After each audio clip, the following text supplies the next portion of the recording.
Hər birinizi salamlayırıq. Gününüz uğurlu, vaxtınız xeyirli olsun. Dalğa FM radiosuna həm siz xoş gəlmisiniz, həm bizim qonağımız. Çünki Mədəniyyət Nazirliyinin və Dalğa FM radiosunun birgə layihəsi Sənətin Səsi hər zaman sizi elə gözəl sənət adamları ilə görüşdürür. Həm də özümüz görüşürük. Elə sənətçilərimiz var ki, biz illərdir görüşmürük, amma onları efirlərdən izləyirik. Onların uğurlarına sevinirik və vaxt, zaman gəlir, yetişir ki, biz onları həm də sizinlə görüşdürək. O yeniliklərdən, o sənət yolundakı əlbəttə ki, nailiyyətlərdən biz də doyunca, ürək dolusu danışaq, sizinlə paylaşaq. Verilişlərimizin bütün buraxılışları Mədəniyyət Nazirliyinin YouTube kanallarında yerləşdirilir. Eyni zamanda Dalğa FM radiosunun YouTube kanalında da yerləşdirilir. Oradan da izləmək mümkündür. Bugün milli musiqi sənətimizdən danışacağıq və Azərbaycanın muğam sənətindən, milli ifaçılıq sənətindən və bu sənətdə uzun illərdir ki, öz töhfələrini verən və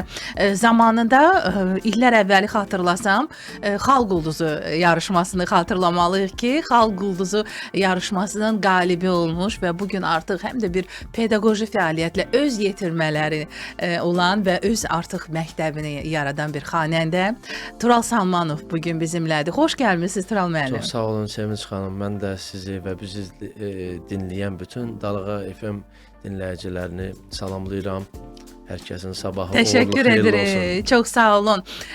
Əslində yəqin ki, ən yaxşı siz bilərsiniz ki, xanəndə üçün müsabiqədən yolunun keçməsi, hansısa bir festivallarda yolunun keçməsi necə onun sənət yoluna təsir edir. İllər əvvələ qayıtsaq, sizin bax qalib olduğunuz müsabiqə və bu il muğam müsabiqəsində sizin tələbənizin qalib olduğu müsabiqə. Ümumiyyətlə bax bu cür müsabiqələrin bir xanəndənin həm yetişməsində, həm sənət yolundakı təsirindən istərdik fikirlərinizi ilk olaraq bildirəsiniz.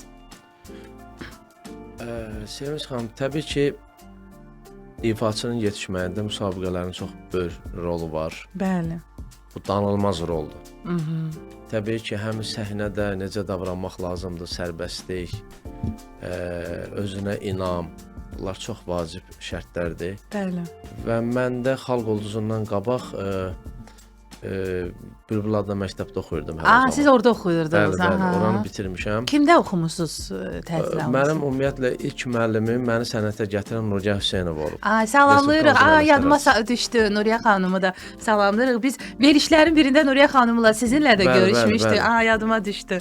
Daha sonra bizim böyük sənətkarımız, mərhum sənətkarımız Əlibaba Məmmədovun da sinifində bir neçə ay, yəni 6 ay, 7 ay orada da dərs keçdim. Sonra daha sonra Nuriyə xanım gəldi həmən illərdə. Bəli, Bülbül adına musiqi məktəbinə, bəli. Mənim çünki ilk müəlliməm olduğu üçün mən yenidən qayıtdım öz müəlliməmin sinifinə, orada təhsil aldım.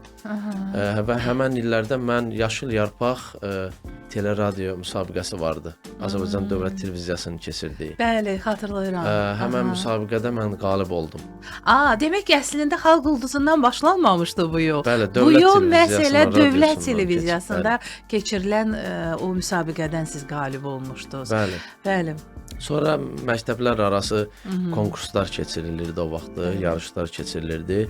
2000-ci ildə laureat oldum. Bilirsiniz də keçid dövrü olur da. O mutasiya dövrü, bəli, səs dəyişir. Ona baxmayaraq yenə də fəaliyyətdən qalmırdım. Bilirsiniz, o səs zillik, belə deyim, bəmləşir səs biraz. Biraz yox. Elə olanlar var ki, onlar da lap bəmləşir, amma məndə o belə də orta bir tempdə qalmışdı. Siz yəni yüngül ötüşdü o sizi də belə deyək. Yüngül deyəndə ki, o bəm səslərdə də oxumağın texnikaları var. Bizim o qədər xanəndələrimiz olub ki, bəm oxuyublar, amma bütün hələ də bu günləri də biz onlardan bəhrələndik. Əlbəttə. Bəmxan oxuyanlar olub da onlar. Ancaq ki, onlar böyük məktəblər yaradıblar. Bəli. Böyük bir irs qoyub gediblər. Və sonradan da ki, yəni Milli Konservatoriyaya daxil oldum mən. Orada da böyük sənətkarlarımız Arif Babayev, İslam Rzayev kimi böyük sənətkarlarımızdan. İslam Rzayevdən də siz dərs almısınız. Yəni o İslam Rzayevi həm də canlı ünsiyyətdə olmaq. İslam Rzayev bir məktəb idi. Onun yaratdığı muğam teatrı var idi. İslam Rzayev. Bəli. Həmən o teatrda mənim Allah qismət elədi, orada da işlədim. Orada da çalışdınız. Bəli, və o vaxt məni Allah bütün dünyadan köçənlərə rəhmət eləsin, sağ olan valideynlərə can sağlığı versin. Atam məni apardı İslam müəllimin yanına. O mənə qulaq asandan sonra biraz da kövrəldi. Uşaq səsi kövrək olur da ümumiyyətlə. Məni göndərdi Bülbül adına məktəbə və bir kağız da yazdı ki, bunun Nigar xanım vardı o vaxt Bülbül adına məktəbin direktoru. Bəli, o vaxtki rəhbəri, bəli. Məni göndərdi atamla bərabər ki, gedin və Nigar xanım da xalq mahnısı Qaragiləni ifa elədi fortepianoda, mən oxudum. Yəni siz İslam Rzayevin xeyir duası ilə, onun məsləhəti ilə o vaxtı Bülbül adına məktəbə qəbul olmağım oradan başladı. Və orada böyük sənətkarlarımızdan təhsil aldım. O qədər bilirsiniz, xatirələr, o qədər sənət yolu. Bəli, o sənət yolunda həqiqətən də o unudulmaz tarixlərdir, o unudulmaz görüşlərdir. Bilmirsən, yəni hardan başlayıb, hardan bitirəsən. Bəli, amma çox sevindiricidir ki, bu sənət yolunuzda bax bu görüşlər olub. Çünki onlar həqiqətən də həll edicidir. Düzgün istiqamət vermək, düzgün ustadın məsləhəti ilə yol açmaq əlbəttə önəmlidir. Və orada çox böyük muğam ustadı Qəzənfər müəllimlə mən dərs aldım. Bəli, salamlayırıq Qəzənfər müəllimi də. Salamlayıram və mahnı janrından Teymur Əmrahdan da dərs aldım orada. Həmən illərdə bizə milli mahnı janrından dərs dedi, çünki yaranmışdı o ixtisas. Orada da çox böyük əsərlərlə tanış olduq ki, sən demə muğamla bərabər bizim oxunası çox böyük bəstəkar əsərləri var. Və madəm ki elə burdan danışdıq, bəzən deyirlər ki, xanəndə elə muğam oxumalıdır, xalq mahnıları oxumalıdır. Nədənsə bax bu fikir ayrılığı yaranır ki, son illərdə düzdür, artıq bu oturuşub ki, xanəndələrin repertuarında kifayət qədər bizim retro mahnılarımız o böyük bir repertuar təşkil edir. Yenə də amma bir mənalı qarşılanmır. Deyirlər ki, o vokal əsərləridir, o estradaya yaxın bəstəkar mahnılarıdır deyə onu estrada ifaçıları ifa etməlidir. Yəqin ki, siz də rastlaşırsınız belə hallarla. Münasibətiniz necə olur? Cəlil xanım, zamanın diktəsi var da. O nə diktə eləyirsə biz onu eləməliyik. Görürsüz, vaxt zaman yetişdi. Elə klassik musiqilərimiz var ki, estrada musiqiləri.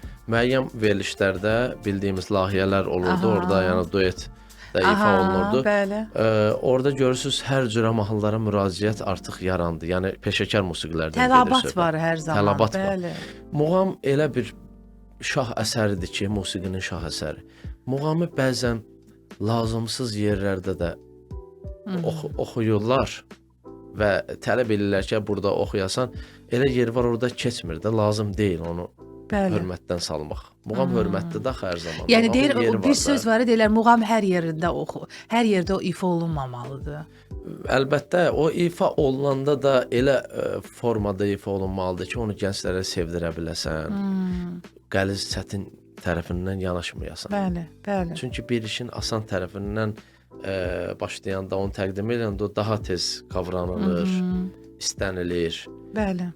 Mən hərdən düşünürəm özümdə, deyirəm Hacı Baba Hüseynov kimi böyük sənətkarımız maraqlı bir də görsən təsniflərlə, qəzəllərlə, qəzəllərin içində elə maraqlı mövzulara toxunurdu ki, dinləyicini cəlb eləyirdi. Məsələn, Əzizinəm Barama, Qara Telidarıma məsələn oxumuşdu. Çox məşhur bir mahnısı. İki sevda çəkənlərin cəzası var, görsən. Amma onun içində muğamı da sevdirirdi, təsnifi də sevdirirdi. Bəli. Yəni böyük sənət elə bu deməkdir. Əlbəttə. Həm də muğam yaşayırdı. Bəli. Və həm də biz bax İslam Rzayevin adını çəkdik. İslam Rzayev özü də muğam ifaçısı olmaqla yanaşı muğam teatrını yaratmışdı. Amma o muğam teatrında elə bəstəkar yaradıcılıq gecələri keçirilirdi. Elə İslam Rzayev ən gözəl bizim bəstəkar mahnıların elə ifaçısı kimi bu gün xatirələrdə yaşayır. Bəli, bəli. Mən bir şey qeyd eləməliyəm mütləq ki, Ağa Cəbrayıl müəllimin, bəli, Abbas Əliyev, bəli, salamlayırıq ustadımızı. Böyük rol ustadımızı. mənim yaradıcılığımda, həyatımda. Çünki o xalq olcunda biz seçimlərdə elə Aygün Bayramova, Aybars Haşimova, Tahir Əkbər, ruhu şad olsun. Bəli, ruhu şad olsun. O böyük sənətkarlarımızın qarşısında imtahan verib seçilmişdi. Həm də sonradan elə o ansambla rəhbərlik edən də Ağa Cəbrayıl müəllim olmuşdu. Bu il yeri gəlmişkən yubileyi qeyd olundu. Allah can sağlığı versin. Bir daha efir vasitəsilə təbrik edirik. Yəni həm də mahnı teatrında da səhv etmirəmsə, Muğam teatrında, bəli, musiqi rəhbəri. Və həmin illərdə Allah rəhmət eləsin Arif Qaziyev də o teatrda. Bəli, sonradan o da rəhbərlik edirdi. Bəli. Yox, sonradan yox, lap əvvəldən. Lap əvvəldən elə direktoru İslam müəllimlə elə o ikisi bir yaratmışdılar. Bərabər onu yaratmışdılar. Uzun illərdə orada çox böyük xanəndələrimiz işləyiblər. O vaxt bax o mühitdə sanki xanəndələrin yetişməsi üçün o Muğam teatrı çox böyük işlər gördü. Düz 5 il Sevinç xanım, orada çox böyük yaradıcılıq gecələri keçirildi. Şairlərimizin, bəstəkarların, sənət adamlarının və onunla da bərabər biz bölgələrimizə konsertlərə gedirdik. Tamaşaçılarla birbaşa ünsiyyətdə. Biraz son dövrlərdə harda bax bu cür yaradıcılıq gecələri təşkil olunur? Varmı yenə də bu ənənəni davam etdirən? Məsələn, Beynəlxalq Muğam Mərkəzi bilirik ki, orada da yaradıcılıq gecələri. Amma sırf belə deyək də sizin davamiyyətli olaraq, yəni o elə bir ocaqdır ki, Muğam teatrında mən şahidi olmuşam da o neçə illər ərzində ki, bir növ elə bir ki, həmən o sənətkarlar o anda elə bir yaşayırdılar da. Necə tərənnüm olunurdusa tədbirlərdə. Yaşadırdılar. Həm də sən özün də öyrənirdin ki, bilirdin filan şairin sən demə filan sözləri varmış, mahnılara yazılmış. Bəli. Yeri gəlmişkən bir haşiyəyə çıxın. Bayaq biz efir öncəsi mahnılardan danışırdıq ki, filan mahnısını verəcək və Tural müəllim hər bir mahnını bayaq mahnı ki, filan kəs sözləridir, musiqisi filan bəstəkarı. Yəni onu da sizin də artıq o şüuraltı, yəni o maariflənmə işi də həm də aparılırdı ki, siz bugün bax bunu məktəbdir də. Bəli, bu bir məktəbdir və bunu yaşadırsınız. Danışacağıq əlbəttə ki, bu sənət yolunuzu zəngindir, maşallah və o bir şans idi ki, siz həm də o dövrü Muğam teatrında da fəaliyyət göstərdiniz. Tural müəllim, üzünüzə demək olmasın, yəni sənət yolunuzda o qədər gözəl sənətkarlarla siz üzləşmisiniz, görüşmüsünüz və sənət yolunuza təsiri olub. Yəni şanslı insan özünüzü yəqin hesab edirsiniz. Çox həddindən artıq. Bilirsiniz, deyir, xoşbəxt nə günlər, aylar, illər yoxdur, xoşbəxt anlar olur. Mənim üçün də xoşbəxt anlar həmən o böyük sənətkarlarla ünsiyyətdə olmaqdır, onlardan öyrənmək idi. İfanızı dinləyərkən, bilmirəm bunu deyən olubmu sizə, sanki İslam Rızayevin o ifa tərzi, bilirsinizmi, o İslam Rızayevdə bir maraqlı, bunu indi belə deyək də, musiqiçini anlayan, o səs tembirini duyan, yəqin ki, mütəxəssislər də bilər, bir dolğun bir səs var idi İslam Rızayevdə, sanki bir səsi ilə bir orkestri əvəz edə bilirdi. Yəni o koloritli səsi var idi. Var sizdə də sanki oxşarlıq. Əvvəllər bizim evdə hər zaman mən uşaq olanda İslam Rızayevin mahnıları, Şövkət xanımın mahnıları, Flora xanımın, yəni nə qədər ki o dövrdə Arif Babayev olsun, sənətkarlarımız vardısa və Gülağa Məmmədovun musiqiləri, mahnıları hər zaman dinlənilibdi. Yəni uşaq gözün açır hansı mühitdə böyüyürsə. Bəli. Yəni ona oxşuyur, o ab-havaya oxşuyur. İstər-istər. Həm də sonra da hələ ünsiyyətdə də olma, birgə çalışma. Yəqin ki, bu qədər ustadlarla görüşləriniz olub. Ən çox özünüzə yaxın bugün kimi hesab edirsiniz ki, yəni öz ifaçılıq tərzinizdə hiss edirsiniz ki, bəli, onun hardasa izi var mənim sənət ifaçılığımda. Bilirsiniz, o sənətkarların yaşlarının müəyyən bir vaxtında mən onlarla ünsiyyətdə olmuşdum. Yəni İslam müəllimin müəyyən bir yaşı vardı, təbii ki. Bəli. Artıq o kamillik zirvəsində idilər. Təbii ki, burada müəllim tələbə məsafəsi də var. Bəli. Mən də hər zaman o subordinasiyanı qoruyub saxlayan adam olmusunuz. Bəli, bunu biz kənardan da müşahidə etmək olar. Ancaq mənim üçün onlardan öyrəndiyim üçün inan ki, hər birisi mənim üçün doğmadır. Bəli. Onların səsi gələndə, mahnıları, ifası, yəni mümkün deyil ki, mən uzaqlaşam. Gözləyirəm hörmət əlaməti olaraq işim olsa belə, onların mahnıları bitməyincə mən yəni aralaşmıram. Sonra qədər dinləyirəm onları. Nə xoş ki, bax belə bir hal əlbəttə ki, bunu yaşadırsınız. Sənətin səsində bu gün əlbəttə biz Tural Salmanovdan sənət yolundan danışırıqsa, səsdən də danışmalıyıq ki, bu Qarabağ səsi Azərbaycanın elə bir köşəsidir. Bizim doğma diyarımızda Qarabağın Zəngilan torpağındansınız və zil səs, gür səs, necə deyərlər, sahibləri də bizim Qarabağımızdan, Zəngilan olsun, Füzuli olsun, digər bölgələrimiz olsun. Yəni siz o torpaqdansınız. Əlbəttə bunun da yəqin ki, öz ayrıca bir təsiri var. Təbii ki, təbiət özü ən böyük bəstəkardır, ən böyük şairdir birinci növbədə. Bəli. Allah bütün şəhidlərimizə rəhmət eləsin, qazilərimizə şəfa versin, dövlətimiz var olsun ki, biz yenidən o sevinci yaşamışıq, torpaqlarımız düşmən tapdağından azad olub və hər dəfə də oraları ziyarət etdikcə, oraları, bu gözəl torpaqları gəzdikcə, yəni sehirli bir aləmdir. Hər dəfə bir cürə vurulursan oralara, o gözəlliyə. O gözəl torpaqda da mümkün deyil axı istedadlı olmayasan. Razıyam sizinlə. Nəsə bir... Bəli, mən indi bilirəm, həm də siz Zəngilan musiqi adına, yəni Zəngilan musiqi məktəbində pedaqoji fəaliyyətlə məşğulsunuz. Həm də bizim Zəngilanımıza hazırda bir yenidən qurma işləri, necə ki digər köç var, necə ki digər bizim doğma torpaqlarımıza. Arzu edək ki, həmin o Zəngilan məktəbi elə Zəngilanda da açılsın. Yəqin ki, sizin də arzunuzdur, orada da öz doğma Zəngilanınızda muğamı yaşatmaq. Bu neçə illərdə başqa bir yerə də gedib işləyə bilərdim. Çünki mən Zəngilan musiqi məktəbində oxumamışam, oradan təhsil almamışam. Bəli. Yəni Bülbül adına məktəb, Milli Konservatoriya yolum başqa istiqamətdə olubdu. Ancaq ki, elə o vaxtdan gəldim orada müəllim işləyəndən niyyətim olub, istəyim olub ki, gedim o torpaqlarda milli musiqimizə xidmət eləyim. Yəni adı idi sizi özünə əlbəttə ki çağıran. Deyir niyyətin hara, mənzilin ora. İnşallah ki elə doğma Zəngilanda da bu. Mənə qədər muğam sinifi olmamışdı Zəngilanda. Bəli.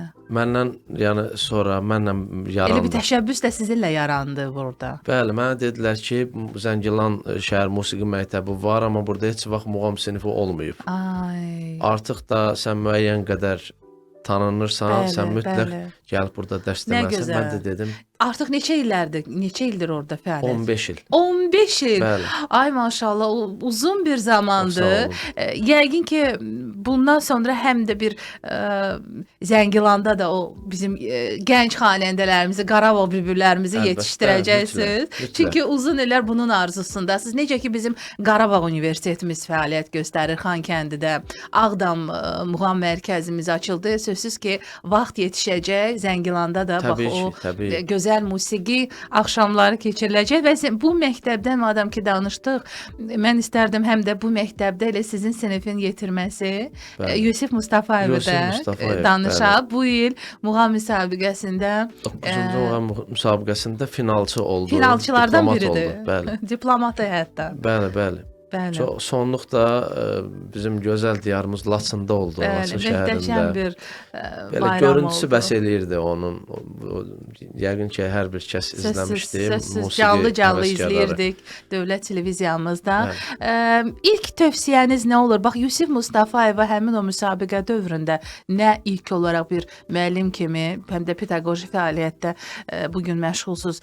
Nə tövsiyə edərdiniz? Özünüz də bax, bir müsabiqələr keçmisiniz. Uzun bir yol keçmisiniz. Elə efir vasitəsilə də o gənc istedadlara da istərdik öz tövsiyələrinizi verəsiniz ki, əsas sözsüz ki, qalibiyyət deyil, amma səsdən düzgün istifadə etmək, muğam sənətində öz cığırını açıb, öz ifaçılıq tərzinlə seçilmək üçün önəmli olan nədir xanəndə üçün? Sevinç xanım, bugün bilirsiniz, o qədər informasiya boldur ki, insanlar bir anda, bir saatda, bir dəqiqədə bilmirəm nə qədər xəbərlərə baxa bilir, müxtəlif formada. Bugün bir ulu bir sənəti yaşatmaq, üstəlik də uşaqlar üçün təbliğ eləmək çox çətin bir işdir. Bəli, razıyam. Ancaq şükürlər olsun ki, maraq var bizim muğamımıza. Var, bəli. Zəngilan məktəbi olsun, digər Ağdam məktəbi Qarabağın var, bəli. müxtəlif Zəngəzur, Şərqi Zəngəzur gedir də indi hal-hazırda bizim region. Bakı məktəblərində də yetərincə istedadlı uşaqlar var. Yəni bu müsabiqə də onu göstərdi ki, yəni heç bir narahatçılığa əsas yoxdur. Bizim muğamımız, musiqimiz yaşayır, etibarlı əllərdədir. Sadəcə amma nə önəmlidir? Bax, onlara nə tövsiyə edərsiniz? Müəllimlərin öhdəsinə düşən müəyyən şeylər var. Uşaqları çox yükləmədən muğamı, musiqini sevdirmək və biraz da çox şaxəli bir istiqamətdə o bayaq danışdıq. Bəli, muğam, vokal, estrada janrı. Sən muğam oxuyacaqsan, başqa bir qeyri-peşəkar mahnı janrı ilə o Hasanddaxı qısadır. Əslində mahnı da özlüyündə 5 dəqiqədə, yəni 3 dəqiqə bilmirəm, neçə dəqiqədirsə o dəqiqədə bir obraz yaradırsan, orada mahnının sözü ilə, musiqi ilə, o da asan deyil əslində. Amma yəni muğamla müqayisədə, bəli. Zəif musiqidir təbii ki. Janr baxımından daha rahat. Sən oxumayacaqsan, başqa qeyri-peşəkar gəlib necə bu gün də var o. Təəssüf. O yerləri doldurub insanların zövqünü korlayacaqlar. Və müəllimlər də çalışıb uşaqları sırf özlərini oxşatmamalıdırlar. Mən necə oxuyuramsa sən elə oxuyursan, o anlayış olmamalıdır müəllimdə. Bəli. Bax, mən uşaqlara deyirəm ki, uşaqlar müxtəlif xanəndələrimizin ifasına, müasir dövrümüzdə də, keçmişdə olan böyük xanəndələrimizin ifasına da qulaq asın və özünüz olmağa çalışın. Nə müəllimə oxşuyun, nə başqa bir ola bilər, hərədən nəsə götürə bilərsən. Söz, amma sonuçda yəni öz üslubunu yaratmalısan. O deyir, başqasının izi ilə gedənin izi qalmaz. İzi qalmaz, təbii ki. O müəyyən qədər öz ustadlarından bəhrələnib onların o müəyyən vaxta qədərdir. Bəli. Ancaq ki, sonradan elə balacalıqdan öyrənsələr yaxşıdır. Böyüyəndə çətin olur o yolu. Yəni artıq sanki deyirlər, filan kəsin artıq bu onun boğazlarıdır. Yəni o onun kimi oxuyur. O da hardasa yaxşıdır, amma kifayət qədər artıq özünü püxtələşəndən sonra xanəndə öz adı ilə tanınmalıdır əlbəttə. Təbii ki, sırf bir insana oxşamaq, bir xanəndəyə. O yaxşı bir hal deyil. O illərlə özünə əziyyət çəkib bir dəsti-xət yaradıb, yol yaradıb, o avazı eşidiləndə bilinir ki, bu filan xanəndədir. Bəli. Sən də onun o əziyyətin əlindən alırsan. Yəni belə bir şeydir, əlbəttə ki. Sanki. Bəli, razıyam sizinlə. Məncə bu gənc istedadlara, xanəndələrə də bizi dinləyən, sonradan izləyəcək, bu sənətə gəlmək istəyənlərə əlbəttə ki, bir qısa bəzi məsləhətlər, tövsiyələr idi ki, Tural Salmanovdan gəldi. Bir ifadə indi səsləndirmək istəyirəm, amma öncə mən istərdim bir qədər bu mahnının müəllifindən danışaq. Çünki Azərbaycan sənət ifaçılıq sənətində bir çox sənətkarların adlarını söylədik, amma həm də elə bu yaxınlarda bizim böyük sənətkarımız Məmməd Bağır Bağırzadənin yaradıcılıq gecəsində də siz çıxış etmişdiniz və ümumiyyətlə təkcə o çıxış deyil, sizin Məmməd Bağır Bağırzadə sənəti ilə bağlayan bir çox məqamlar var. Onun sağlığında siz ünsiyyətdə olmuş, tanışlığınız olub. Böyük fəxr olub ki, elə bir böyük sənətkarı tanımışam.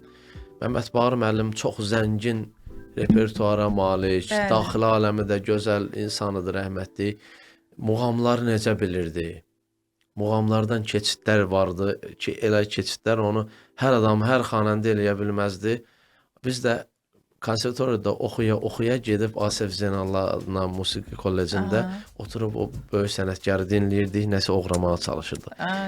Və o qədər diqqətli adamıdır ki, gələn uşaqları, başqa müəllimlərin, tələbələrin də oxudurdu, onları da dinləyirdi, yol göstərirdi ki, bax, bunu belə elə, onu belə eləsən daha uğurlu olar.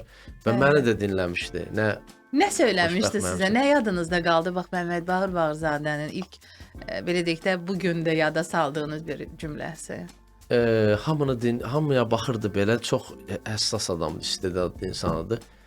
Dedi ki, mənə dedi, sən hansı bölgədənsən? Dedim, bəs Zəngilan, dedi, səndə səs olar.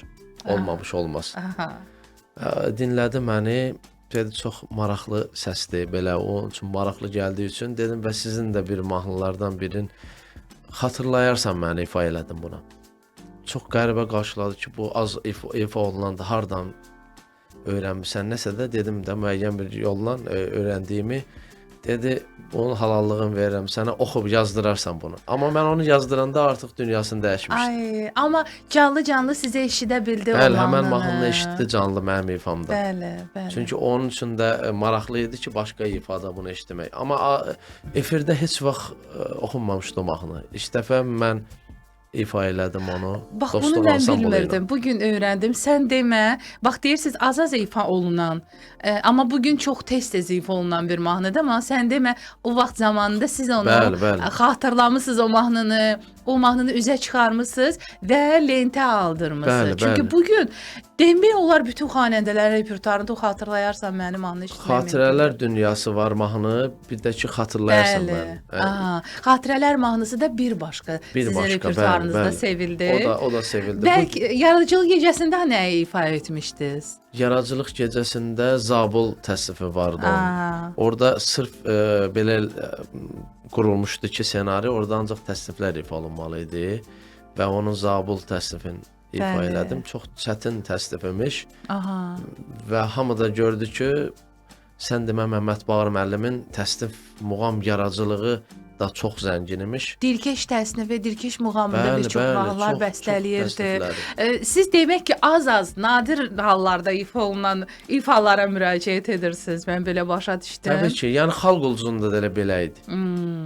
Bu əslində bəzən belə bir müsabiqələr üçün təhlükəlidir. Nəyə görə? Çünki cəmaatın tanımadığı bir mahnını oxuyursan. Yadda qalmaq üçün də bu əslində bir riskdir. Yəni amma onu günün birində təsəvvür edirsiniz, müsabiqənin daha doğrusu gedişatında mən oxudum Ramiz Mirişlinin musiqisi. Bəli. Şair Müşfiqin sözlərinə yazılan.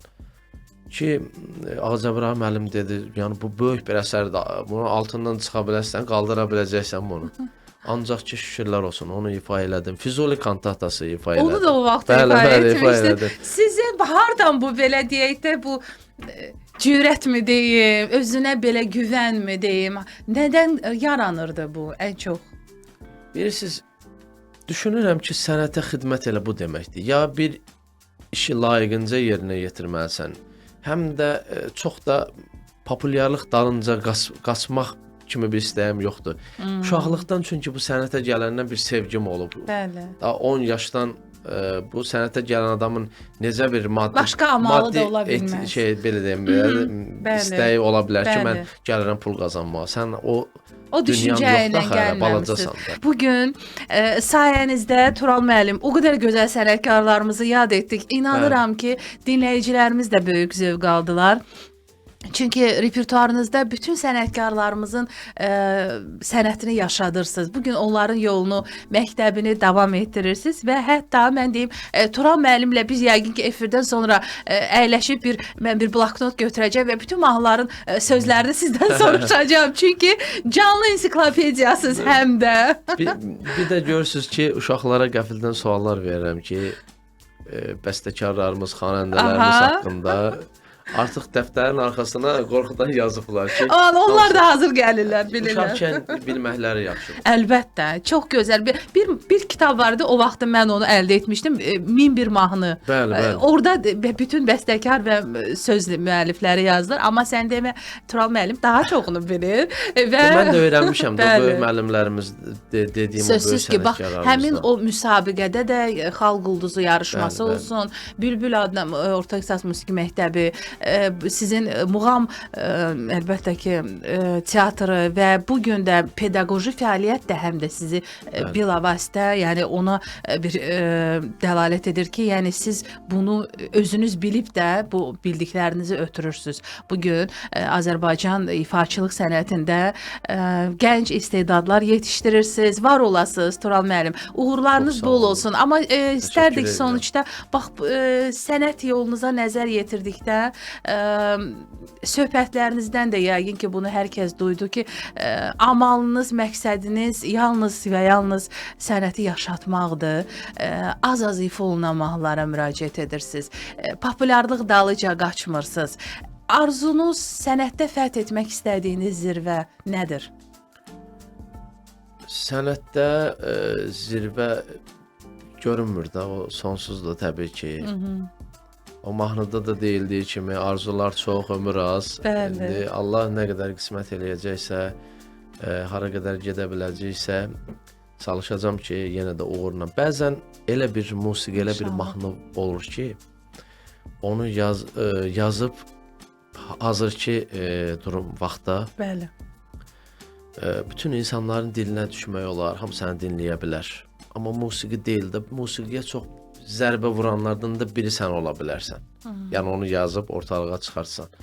Ancaq o bir vicdan məsələsi var, deyirlər həkimlər ki, and içir. Hipokrat and içirlər. Hipokratın can, bəli. O əsl sənət yolu keçən insanlar da daxilində o həmişə o anda elə bir ki, sadiq qalmağa çalışırlar ki, sənətə zərbə vurmayasan. Kaş bunu hər iki sənət adamı düşünər. Çünki bu bizim yaratdığımız deyil. Azərbaycan milli musiqisi Azərbaycan xalqına məxsusdur. Bəli. Onu zədələmək olmaz. Ona nəsə bir ziyan vurmaq olmaz. Düşüncəm budur. Arzular da ki, inşallah arzularımdan biri Zəngilanda musiqi ocağını yaratmaqdır. Amin, inşallah, inşallah. Bunu biz də sizə arzu edirik və belə də bilirik ki, amalınız uzun illər budursa, elə bundan sonra da belə olacaq və bundan sonra da muğam sənətimizin, Azərbaycan bəstəkar, xanəndəlik və ümumiyyətlə milli ifaçılıq sənətinin inkişafında əlinizdən gələn əlbəttə ki, əsirgəməyəcəksiniz. Verilişimizi həm də Mədəniyyət Nazirliyinin və Dalğa FM Radiosunun YouTube kanalından da izləyə bilərsiniz. Qısa bir ara və son ifa Azərbaycan olacaq. Çox möhtəşəm bir ifadır. Xalq çalğı alətləri ansamblından bir çox lent yazıları var. Onları da səsləndirdik, milli musiqi. Amma bu ifa yalnız gözəl pianoçumuz Fəridə xanımın müşayiəti ilə ifa olunub. Bəli, bəli. Fəridə xanım mənim müəlliməm olub Bülbül adlı məktəbdə. Bəli. Özdəki onun da ifası da aydın məsələdir. Möhtəşəmdir. Dan ulduzu ən başlıcası əlbəttə ki, Dan ulduzu ansamblının həm də pianoçusu kimi, yəni biz Fəridə xanımın əlbəttə ki, böyük rəğbətimiz var. Çox sağ olun, minnətdarıq. Xoş oldu Tural müəllim. Sağ olun, dəvət üçün bir daha. Sizə də uğurlar arzulayıram. Təşəkkür edirik. Çox sağ olun. Qısa bir ara və sonda bütün Azərbaycanımıza əlbəttə ki, səslənirik. Son ifa ilə Azərbaycan olacaq Tural Salmanovun ifasında. Bugünlük bu qədər. Sizinlə biz idik. Mədəniyyətə və sənətə xidmət edən Mədəniyyət Nazirliyinin və Dalğa FM Radiosunun birgə layihəsi Sənətin Səsi və aparıcınız mən Sevinç Salahova. Dalğanı dəyişməyin, yenidən görüşmək və eşidilmək ümidi.